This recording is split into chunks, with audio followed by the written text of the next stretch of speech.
ce digne Camerounais, avocat international du Cameroun, souvenez-vous, dans l'affaire Bakassi, c'est le président Biya qui l'a fait nommer pour défendre son pays.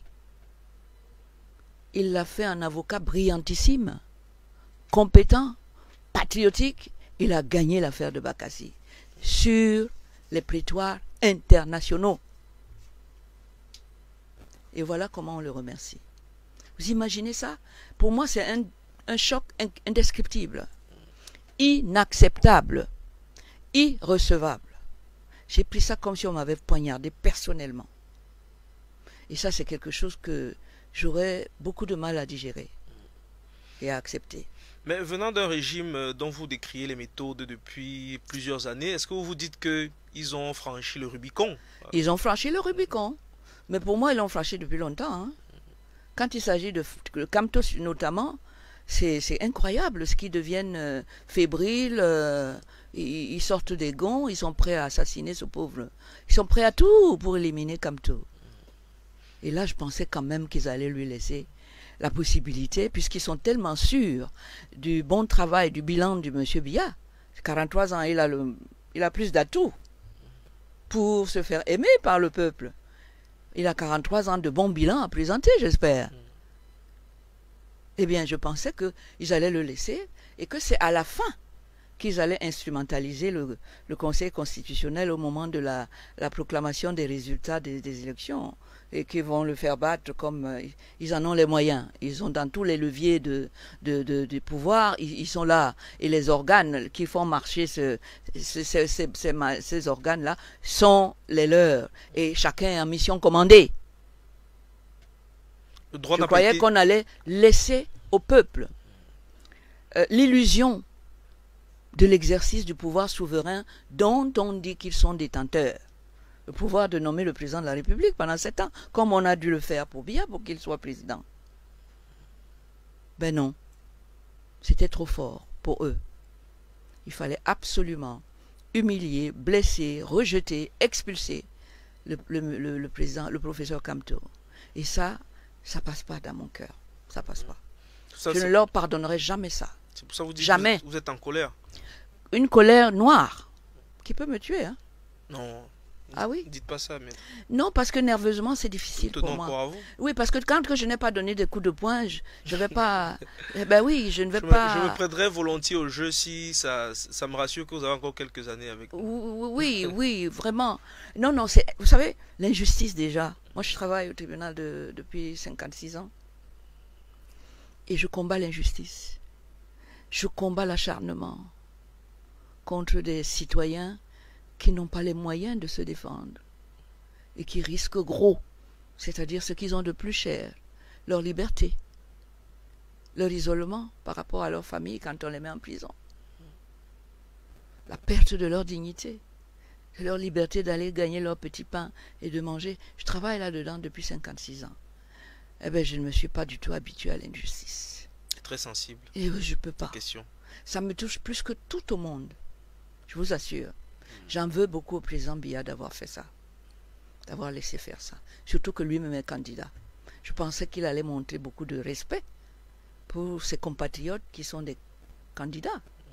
À ce niveau-là, il n'a pas été capable de se mettre au-dessus de la mêlée pour dire non, laissez-le concourir. Le jeu sera franc, je garantis la liberté de l'élection. Je respecte le peuple, parce qu'après tout, c'est devant lui que je vais prêter serment quand je serai élu. Et c'est par lui que je serai élu. Ils me l'ont prouvé pendant 43 ans. Je crois que cette fois-ci aussi, laissez au moins ce monsieur aller se présenter. C'est insupportable. Certains observateurs... C'est insupportable. Certains observateurs de la vie politique nationale pointent le doigt accusateur sur les collaborateurs du président de la République. Qui a nommé les... Non, non, non, je n'aime pas. La responsabilité, c'est pas ça. J'évoque le point de vue de ces observateurs. Non, non, ce ne sont pas des observateurs. Ils n'ont pas fait ils n'ont pas parcouru toute la ligne, toute la rangée des responsabilités. Ils sont étagés. Au-dessus, il y a monsieur le président Biya. C'est lui qui nomme. Nous, le peuple, nous le nommons par notre vote. C'est pour ça que normalement, il doit être responsable vis-à-vis de nous. C'est à nous qu'il rend compte. Mais il le fait tous les 7 ans. Il va venir nous dire, je suis beau, je suis bien fait, vraiment je suis gentil, votez-moi. Parce que c'est comme ça, c'est une chaîne. Hein? Il est en haut, mais il est soutenu par le peuple en bas, qu'il a envoyé là-bas pour servir le peuple. Et c'est ça que les gens oublient beaucoup. Ils pensent que quand tu es devenu président, tu es devenu le maître de tout, tu es devenu le dieu de tout, tu peux faire ce que tu veux, comme tu veux, tu oublies qui t'a mis là. Et c'est pour ça que je me bats. Parce que je suis là pour rappeler à chaque fois qui a mis qui à cette place.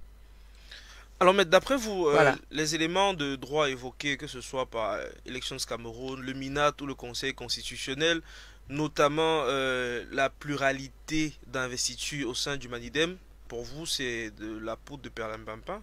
Non, ça c'est une parodie de justice qui est ridicule. C'est pas digne du pays de Paul Biya. Non. D'abord, c'est mal cousu, c'est mal monté.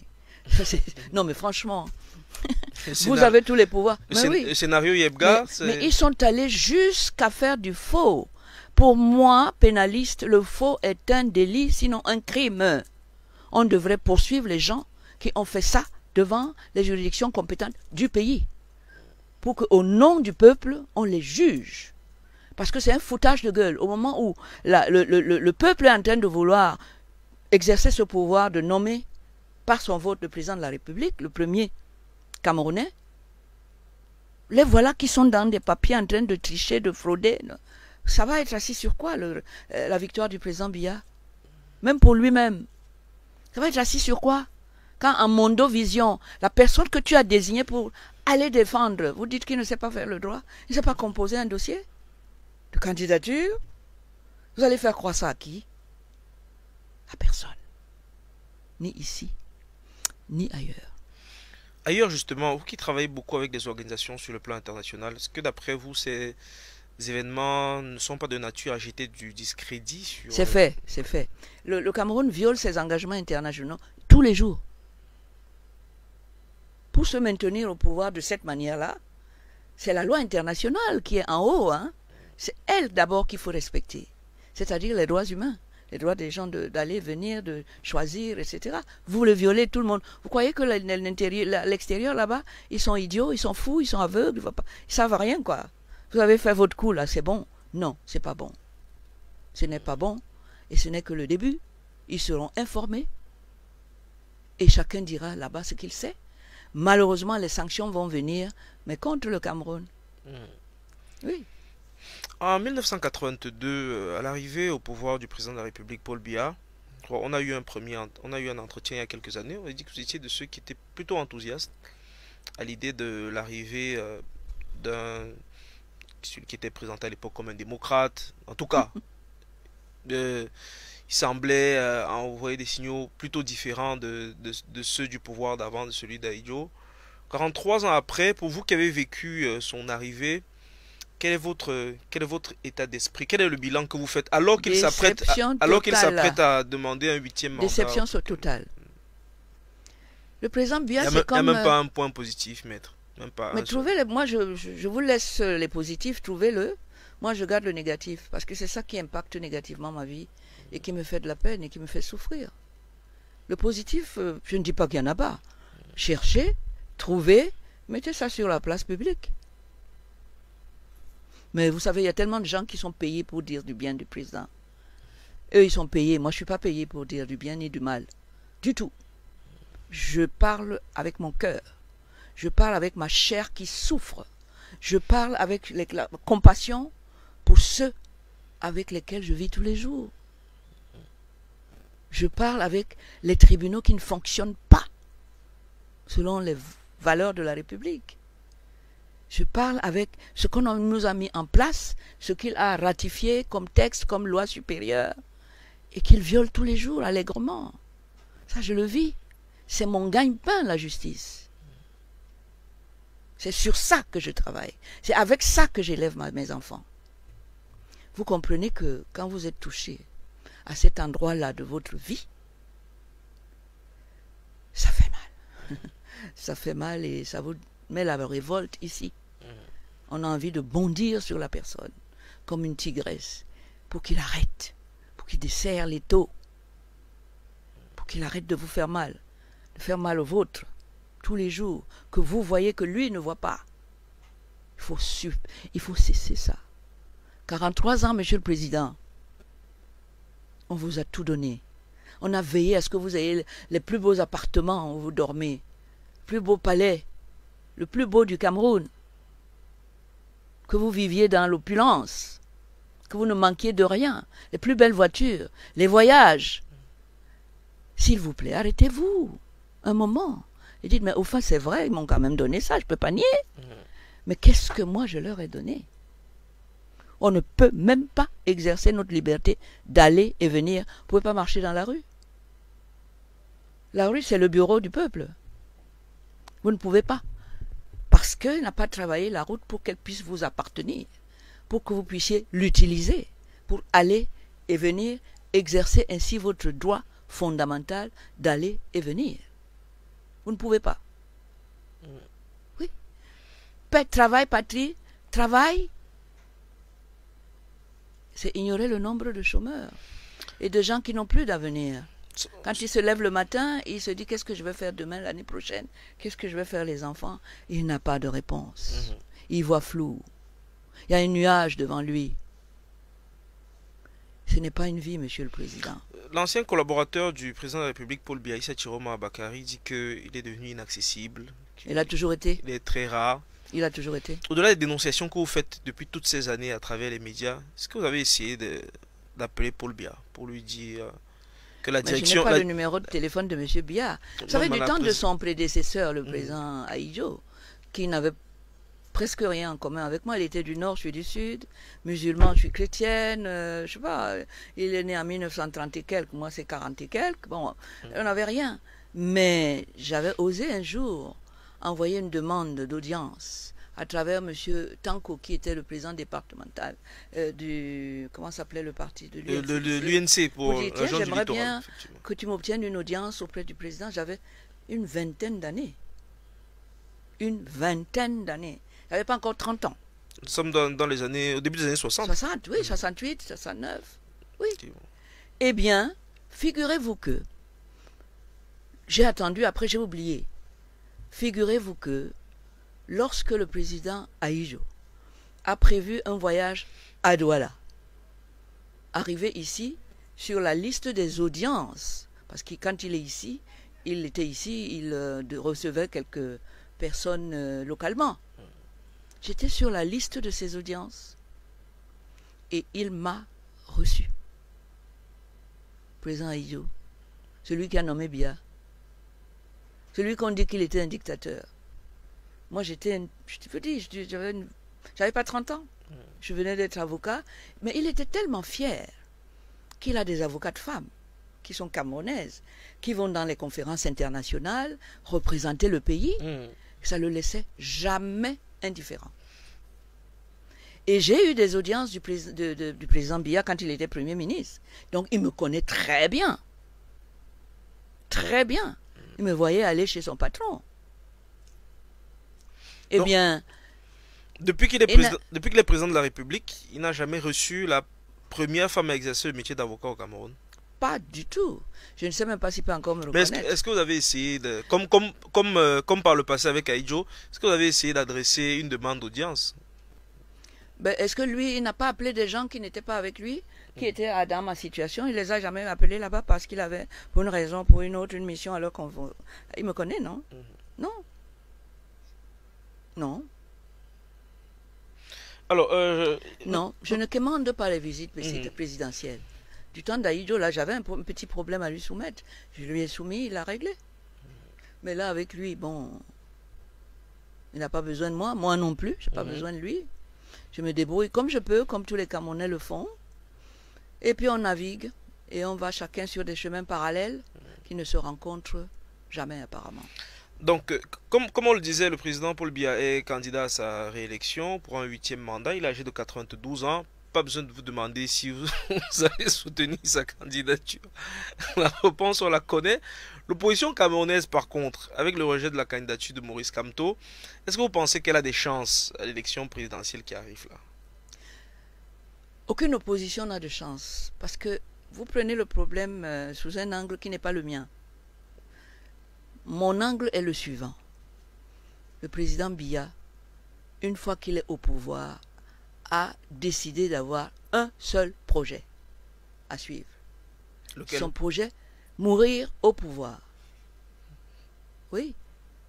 Et il a construit tout ce qu'il faut, toutes les marches qu'il faut, les moyens qu'il faut mettre en place, les ressources humaines pour ça, pour cet objectif qui est devenu son projet de vie personnel. Oui. Pendant ce temps, nous, on regarde la Constitution, on dit oui, 7 ans, on va voter les élections. Lui, il a déjà tracé une ligne directe qui va le conduire à arriver à réaliser son projet de vie. Donc, tout ce qui va autour, vous ne pouvez rien. Parce que vous risquez de l'empêcher d'aller là où lui, il a décidé depuis 50 ans d'aller.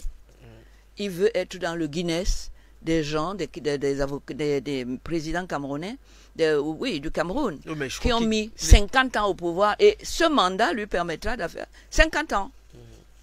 Vous pensez que quelqu'un peut lui demander d'avoir de la sagesse Non. Ce chemin, il l'a tracé, il a communiqué ça à son voisinage, à son personnel, et c'est tout tracé, la feuille de route est là, ils iront jusqu'au bout. Tout à fait.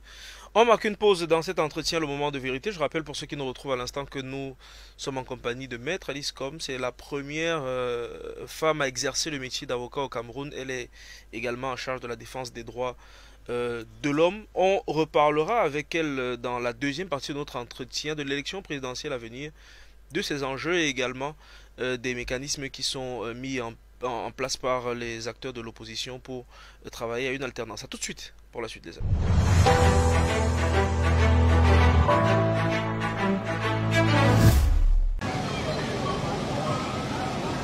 C'est un bâtiment fumant qui captive les regards des usagers à la douche municipale dans le premier arrondissement de la ville de Douala. 48 heures après l'incendie qui a ravagé les boutiques dans ce lieu commercial, la zone est quadrillée par les éléments de la gendarmerie nationale afin d'empêcher les usagers de pénétrer le périmètre du sinistre qui reste dangereux. Les sapeurs-pompiers s'attellent à éteindre les flammes récalcitrantes qui émanent des chaussures et autres objets en plastique brûlés. Le bâtiment qui était d'une certaine époque aura pris un sérieux coup avec cet incendie qui a fait voler tout en éclats. Propriétaire d'une boutique au premier étage, Marina n'avait pas d'assurance et malheureusement, elle a tout perdu. Malheureusement, moi, je n'avais pas d'assurance. J'ai tout perdu. Et étant donné que c'est dernièrement que j'ai eu l'arrivage, que je prépare l'arranger, parce que moi, je prépare, je fais tout. Moi, je fais les vêtements. J'habille hommes, femmes et enfants. Et femmes complètes. Et on était en pleine saison de rentrée scolaire. En pleine saison de rentrée scolaire, avec les trucs qu'on a achetés pour la rentrée scolaire, qui arrivaient brûlés. Moi, il n'avait pas de magasin, je stockais tout sur place. Approchés, d'autres propriétaires n'ont pas souhaité s'exprimer à notre micro. Car, disent-ils, la tête chauffe. Si l'origine du feu n'est jusqu'ici pas déterminée, les commerçants déplorent la lenteur et la mauvaise préparation des soldats du feu. C'est le cas de Marina une fois de plus, qui n'aurait pas été touchée, dit-elle, si les pompiers étaient arrivés à temps et bien préparés. Avec l'histoire de notre pays, si peut-être que les sapeurs venaient, comme ils sont venus à la fin, c'est que peut-être on devait être épargné. Mais ils sont venus juste avec un bidon d'eau. S'il vous plaît, on interpelle ici le gouvernement camerounais. Avec les histoires d'incendie de notre pays, il faut beaucoup les outils, beaucoup. L'année passée, c'était de l'autre côté. Les sapeurs viennent toujours avec un bidon d'eau, avec un camion d'eau. Un camion d'eau ne peut rien faire. Ça ne peut rien faire. Puisque s'ils venaient au début en mars, c'est que ça ne devait pas arriver là. On devait quand même réussir à sauver le haut. Une interpellation des autorités qui prend tout son sens quand on sait que la douche municipale est située à seulement quelques centaines de mètres de Bonanjo le siège de l'administration régionale pour le littoral.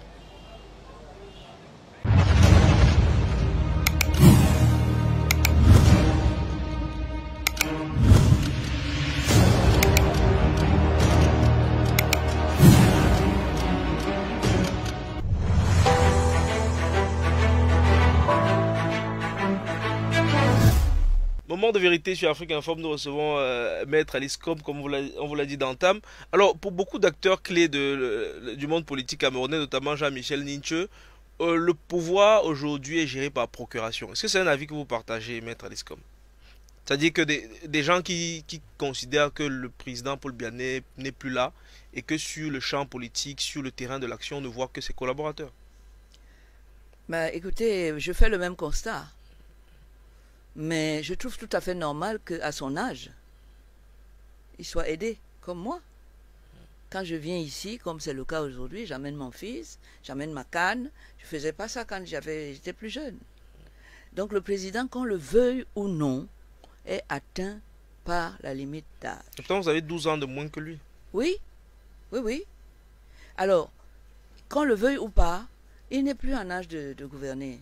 Parce qu'on sent que son cerveau est atteint. Ses aptitudes naturelles qu'il avait, qu'il a eues en abondance. Mais ça ne se renouvelle pas. Hein. Ça s'épuise. Et on sent qu'on en est là. C'est pour ça que je pensais que le président aurait pu avoir la sagesse dans son entourage d'écouter ceux qui lui disent « Prépare ta sortie ». Déjà, il y a 7 ans. Il fallait lui dire, bon, profite de ça pour préparer ta sortie et rentrer dans les bonnes pages de l'histoire du Cameroun, notamment dans les annales de la démocratie internationale et mondiale. Voilà. Vous avez Sort de cette catégorie où on dit les chefs d'État africains, des dictateurs connaissent rien. Parce qu'en plus tu as étudié tout ça en France. Eh bien, montre que tu es un chef d'État, point. Pas un chef d'État africain. Vous avez parlé du record Guinness tout à l'heure. L'air de rien, si le président de la République est réélu, s'il arrive à la fin de ce mandat, il totalisera 50 ans au pouvoir et finira ce mandat à presque 100 ans. Exactement. Et imaginez qu'on vive très vieux dans son... Il y a des Camerounais qui ont 100 ans. Hein? Bien sûr. Alors nous, on va l'accompagner pendant un siècle. Alors qu'il y a des jeunes ici qui auraient pu se former à son école pendant qu'il est encore vivant. Pourquoi il refuse de passer la main? Pourquoi il refuse d'être un exemple et de prendre la main de ceux qui viennent pour les guider dans la sagesse du pouvoir? Pourquoi? Même ça, il ne peut pas donner. Même ça, avec tout ce que nous, on lui a donné en 43 ans. C'est ça qui m'énerve dans lui. C'est ça que je trouve insupportable. C'est-à-dire, on est dans un contrat du donnant-donnant, du président qui donne à son peuple et le peuple lui donne. Non, il a transformé ça en « moi je prends ». Démerdez-vous, vous autres. C'est ça que je trouve pas supportable.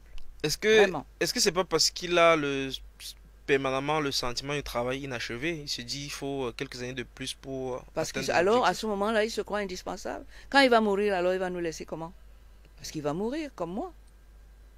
Raisonner comme ça, ça relève de l'enfantillage et de la folie. On ne fait pas ça. Nous sommes des êtres finis. On a un début et une fin. Il devrait le savoir quand même. Avant lui, il y avait le Cameroun.